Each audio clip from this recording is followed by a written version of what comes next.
Olá a todos e bem-vindos a mais um Eco África, o vosso programa ambiental semanal. Como sempre, temos várias reportagens sobre formas inspiradoras de preservar o nosso planeta. Eu sou Dália Langa, em Maputo, Moçambique. Hoje trazemos uma série de tópicos, incluindo a proteção da vida selvagem e as energias renováveis. Vamos dar uma vista de olhos. A Mauritânia tenta aproveitar a abundante luz do sol do país para produzir energia limpa. O oceano pode ser vasto, mas isso não protege os golfinhos do perigo. Agricultores no Ruanda encontram uma forma de evitar sobrepastoreio da terra. Começamos na Bacia do Congo, uma vasta área no centro de África, que é um importante reservatório de água para agricultura e eletricidade. As florestas da região albergam também os gorilas das planícies, em vias de extinção.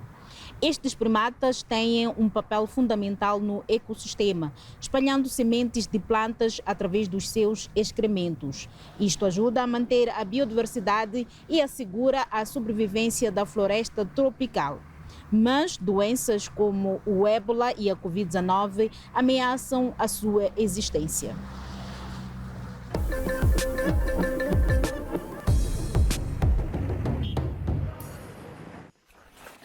É manhã cedo, mas Rabi Bokake já se encontra na selva congolesa. O jovem cientista está a estudar os gorilas na floresta.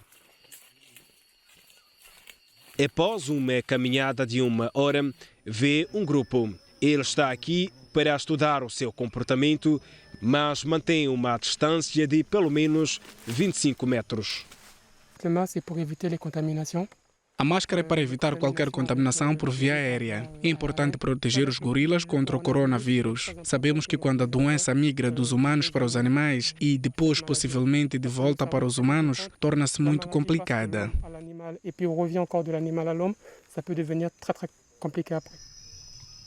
O norte do Congo é o lar do gorila das terras baixas ocidentais. Há aqui mais gorilas por quilômetro quadrado do que em qualquer outra parte do mundo.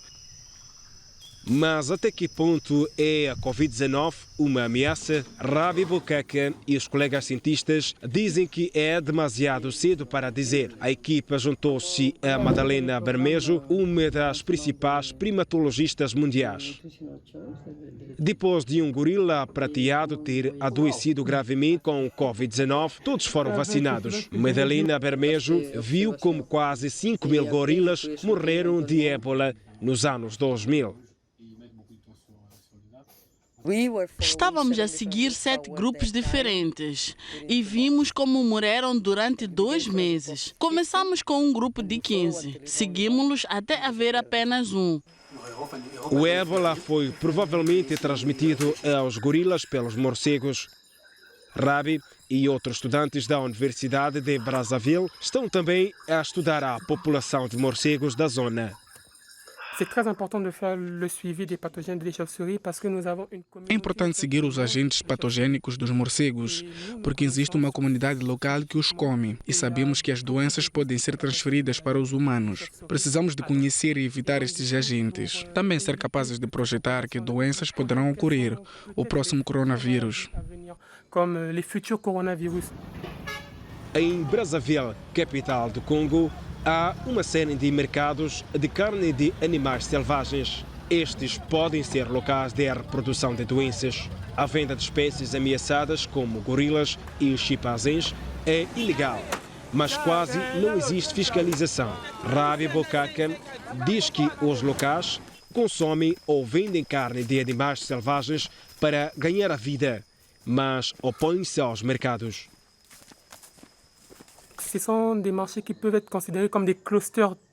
Estes mercados são como clusters de doenças. É um ambiente onde os vírus podem ser transferidos dos animais para os humanos e depois, se um indivíduo contrai uma doença, espalha-a imediatamente. Assim, pode facilmente escalar de epidemia para pandemia. Esse é o perigo destes mercados.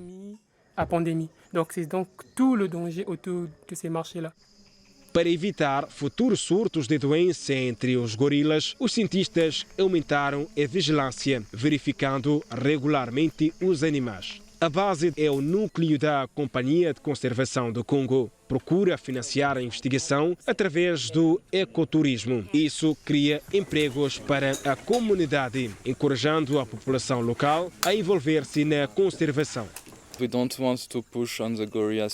Não queremos pressionar os gorilas. Não queremos muita gente como se fosse uma fábrica. Queremos mantê-los o mais calmo possível. Para poder gerir o espaço de conservação. Não queremos turismo de massas aqui.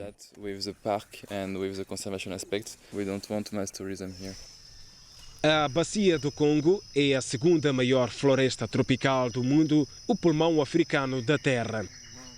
Absorve uma grande quantidade de gases com efeito de estufa e tem um ecossistema único e diversificado com espécies endêmicas. Rabi Bokaka tem mais algumas semanas para a sua investigação, antes de regressar à capital para escrever a tese de mestrado. Penso que nunca me cansarei de ver os gorilas. Para mim é um sonho. É um sonho estar aqui. Ser capaz de os ver é um sonho. Poderia passar um dia inteiro a observá-los. Para mim, esta é a vida que eu quero viver. No seu mestrado, Rabi é um de apenas 4 estudantes. Ele gostaria de ver mais congoleses a apreciar o ambiente e apoiar a causa dos gorilas. Dirigimos-nos para os Alpes, na Europa. A Suíça é considerada um exemplo nas energias renováveis, mas muitos acreditam que ainda há espaço para melhorias. Agora está a ser explorado um leque mais vasto de opções. A neblina acumula-se entre as montanhas dos Alpes Glarus. Não é de todo o ideal para gerar eletricidade a partir da luz do sol. Mas mais acima, a quase 2.500 metros acima do nível do mar, o céu está limpo. O sol também brilha no outono e no inverno, mesmo que haja nevoeiro mais abaixo. Para a empresa suíça Aspo, esta foi uma das razões para instalar uma planta fotovoltaica na barragem do Lago Mut, apesar dos desafios da localização remota. É a barragem com maior altitude na Europa. Queríamos estar no alto para garantir o fornecimento de eletricidade no inverno. E está bem virada para o sul. A energia hidroelétrica cobre cerca de 60% das necessidades suíças. O país está a sair-se bem no que diz respeito às energias renováveis. Mas 4 reatores nucleares deverão ser encerrados no futuro. A Suíça precisa de encontrar novas fontes de energia e quer apostar no sol. Olhando para as energias renováveis, o vento, a biomassa e a energia solar, estamos no início de uma curva acentuada. A produção está a aumentar muito, mas não estamos tão avançados como outros países à nossa volta. A energia solar representa apenas 5% do consumo energético da Suíça. Christian Schaffner mostrou-nos a vista do telhado do Centro da Ciência Energética. Em Zurique, quase não se vê painéis solares. Se queremos acabar com emissões de carbono da Suíça até 2050, a todos os edifícios que dependem de petróleo e gás para o aquecimento colocam um enorme desafio. Também o setor dos transportes, que funciona a gasolina e gasóleo. Temos de nos afastar destes combustíveis fósseis. Christian Schaffner explica como a energia fotovoltaica pode ter um papel decisivo. Já está instalado um sistema num lago nos Alpes Peninos. Fornece energia a 220 casas. De volta ao telhado do Centro de Ciência Energética em Zurique. Este dispõe de um espelho parabólico móvel que produz combustível sintético a partir do ar e da luz. Em Espanha, construiu-se uma réplica deste sistema. As centenas de espelhos focam a luz de forma tão intensa que a temperatura chega aos 1500 graus. Isto desencadeia uma reação química, separando o carbono do dióxido no ar e ligando-o ao vapor de água. O resultado é combustível sintético. Será que poderia substituir o querosene?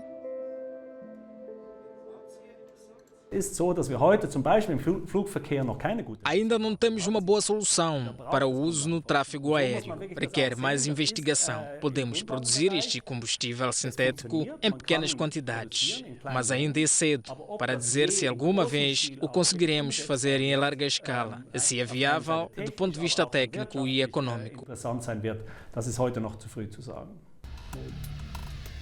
Voltamos aos Alpes Glarus. Sem estradas de acesso, tudo tem que ser trazido de avião. Gerir uma planta fotovoltaica nesta barragem provavelmente não será rentável. O sistema pode fornecer energia a cerca de 900 casas por ano. No alto destas montanhas, a Aspor quer testar novas formas para satisfazer a fome de energia da Suíça.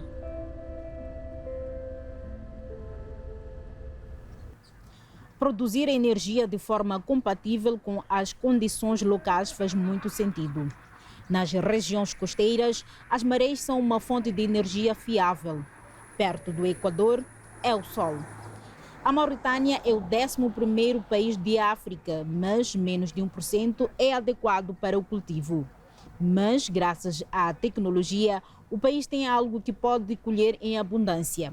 Não pode ser servido ao jantar, mas pode gerar rendimentos ao país. Areia, sol e vento. A Mauritânia tem o suficiente de todos os três. Este país africano é quase um deserto completo, mas isso pode ser um golpe de sorte. O governo em Nouakchott está a investir em energias renováveis. Os parques solares e alguns parques eólicos já funcionam.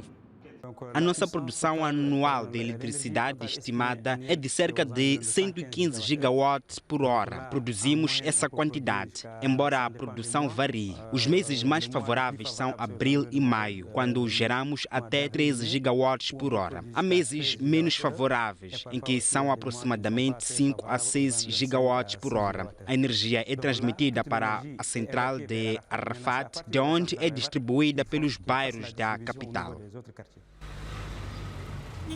As necessidades energéticas estão a crescer na Mauritânia. A população triplicou nos últimos 40 anos. 4/5 da população vivem no sul. Quem pode, muda-se para os centros urbanos, porque no deserto não há nem eletricidade. No entanto, o potencial das energias renováveis é enorme no deserto. A ministra do Ambiente, Mariene Bekai, está determinada em aproveitá-lo.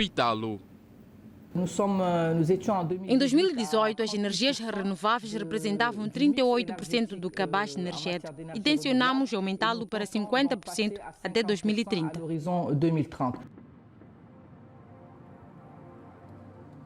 Já houve outros pioneiros em África. Marrocos construiu a primeira de 5 centrais de energias solares. Está localizada nas profundezas do deserto. Aqui, o sol brilha 365 dias por ano. A produção de eletricidade é elevada. Marrocos também pretende ter fontes de energias renováveis. Até 2030, as centrais solares da África poderiam gerar até 600 gigawatts. Isso seria o equivalente à produção de 400 centrais nucleares. Milhões de africanos poderiam ser abastecidos com a energia verde, mas apenas se as redes elétricas acompanhassem o desenvolvimento.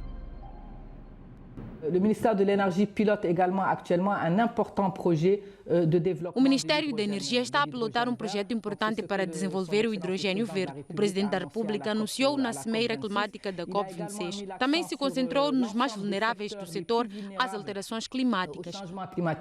Porque para nós, como para o resto dos países africanos, Porque a adaptação às alterações climáticas continua a ser prioridade. Sofremos os seus efeitos através das secas frequentes, inundações e incêndios, mas também pela ameaça de inundações e erosão costeira e marinha. De erosão côtière e de risco de inundação de submersão marinha. A energia verde é mais que abundante aqui. A Mauritânia está a planear construir grandes centrais solares.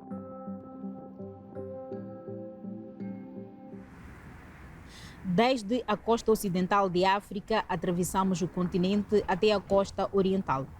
Não há nada tão belo como um golfinho a saltar em alto mar. Se alguma vez tiveram a sorte de ver um com os vossos próprios olhos, tenho a certeza de que concordarão. Mas, como tantas espécies marinhas, o número de golfinhos está a descer um ritmo alarmante. Um grupo de ambientalistas no Quênia dedica-se à sua proteção. O biólogo marinho Michael Mwagombe está em ação na região do Watamu. O seu foco são os golfinhos. A equipa monitoriza quantos animais vivem na área. Como é que eles usam a área? Quanto tempo permanecem aqui?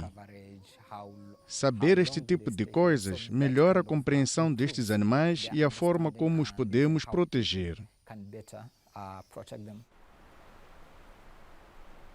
A aldeia do Watamu fica a 120 quilômetros a norte de Mombasa, a segunda maior cidade do Quênia. O Parque e Reserva Marinha do Watamu é conhecido pela sua biodiversidade. Aqui podem ser encontrados mais de 500 tipos de peixes, assim como tartarugas. Para não mencionar os golfinhos, o tema de investigação de Michael Mwagombe. No Índico, o número de golfinhos diminuiu 80% desde 1950. A pesca industrial é o principal motivo. A equipa de Michael Mwagombe quer saber as consequências da sobrepesca para a região do Watamu. Em 2021, os investigadores contabilizaram 141 golfinhos ruás corvineiro da região Indo-Pacífico. Hoje encontraram outro grupo de golfinhos. Ele tira fotografias que serão analisadas mais tarde. Hoje não se vê quaisquer golfinhos corcundas, uma espécie em risco de extinção. Em novembro foram avistados 8. Estes dados são úteis para os cientistas, mas também para a população local.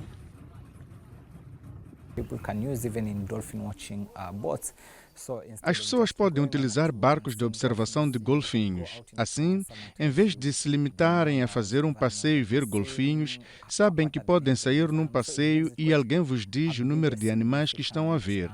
Isso faz com que as pessoas que observam golfinhos tenham uma boa experiência. Este é um mau exemplo da observação de golfinhos na Tanzânia. Demasiados barcos causam stress a estes animais. No Parque Marinho do Watamu, estas práticas são raras. Os donos de barcos e guias turísticos receberam formação especial. Sabem que a longo prazo é mau para o negócio afugentar os golfinhos. O turismo sustentável significa que se as pessoas não tiverem práticas corretas de observação de golfinhos, podem afetar o comportamento dos animais. A reprodução pode também ser afetada.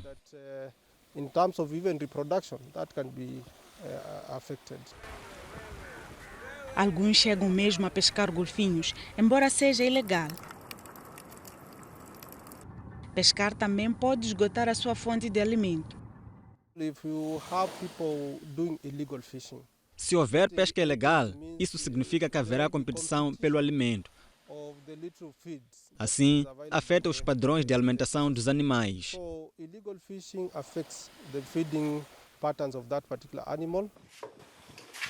Finalmente, os investigadores têm tempo para observar as fotos tiradas na viagem desta manhã. Ao examinar a forma das barbatanas, podem reconhecer as espécies. Quando voltarmos, vamos analisar as imagens para ver quantos exemplares vimos e quantos não voltaram. Os vídeos também nos ajudam a contar o número de animais avistados. Neste dia, os investigadores avistaram 50 golfinhos ruás corvineiro do Indo-Pacífico. Os primeiros indícios sugerem que a população permanece estável. Tal como os humanos, os animais selvagens e domesticados precisam de alimentos para sobreviver. A sobrepesca rouba aos golfinhos a sua fonte alimentar. Mas quando se trata de vacas e outros animais, por vezes eles próprios ajudam a criar o problema. Parece uma tolice, mas é verdade. Se os animais devoram tudo o que está à vista, a terra fica esgotada.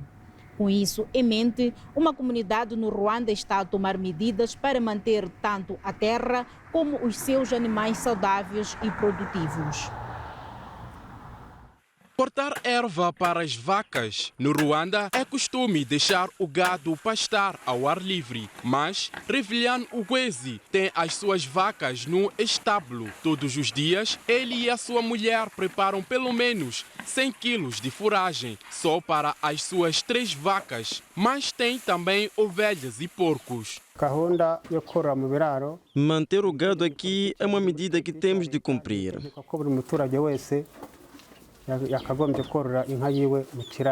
O gado já não pode pastar nos campos. Temos de os alimentar num estábulo para impedir que prejudiquem o ambiente. Mas muitos criadores ainda não adotaram este método. É o caso de Juvenal Nyamizimana, na região de Bugesera, que continua a levar os animais a pastar, mas há cada vez menos pasto. Vivemos numa região onde há muita seca. Não conseguiríamos encontrar comida suficiente para o gado se não o levássemos a terras não cultivadas para pastar. Morreriam de fome.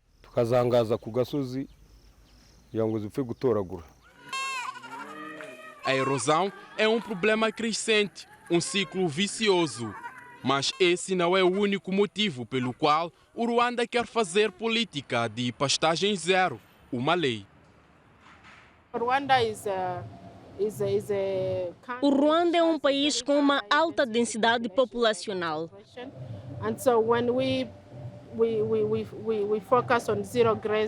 Por isso, focamos-nos na pastagem zero para aumentar a gestão do estrume, reduzir a propagação de doenças e gerir as parcelas de terra que temos.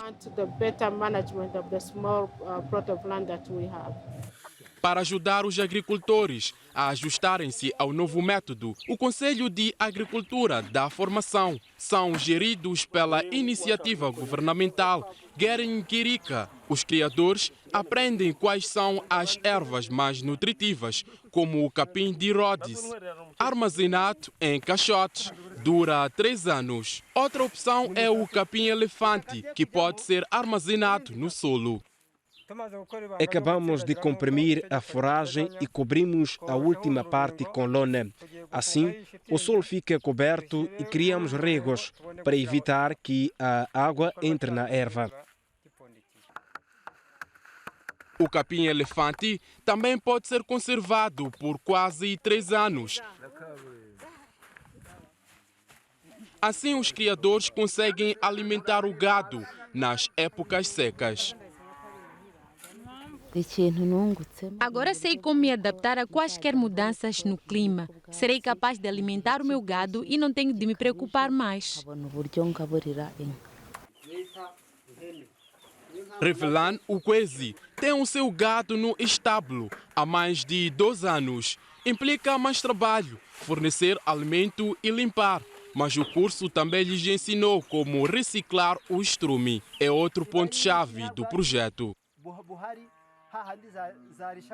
Cow dung and urine are having COD. O estrume e a urina das vacas têm dióxido de carbono ou gás metano que destrói o ar. Com este modelo, os agricultores são capazes de fazer uma boa compostagem, misturando o estrume com resíduos das colheitas. By mixing with crop residues, so they have a good compost. Isto ajuda a melhorar o solo. O agricultor Juvenal Nyamizimana também decidiu começar a manter o seu gado em estábulos. Veio falar com Revilhan Ugwezi para saber mais.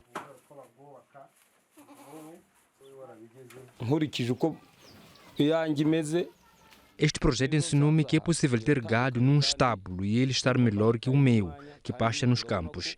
É benéfico e fácil. Tenho de mudar a forma como crio os meus animais.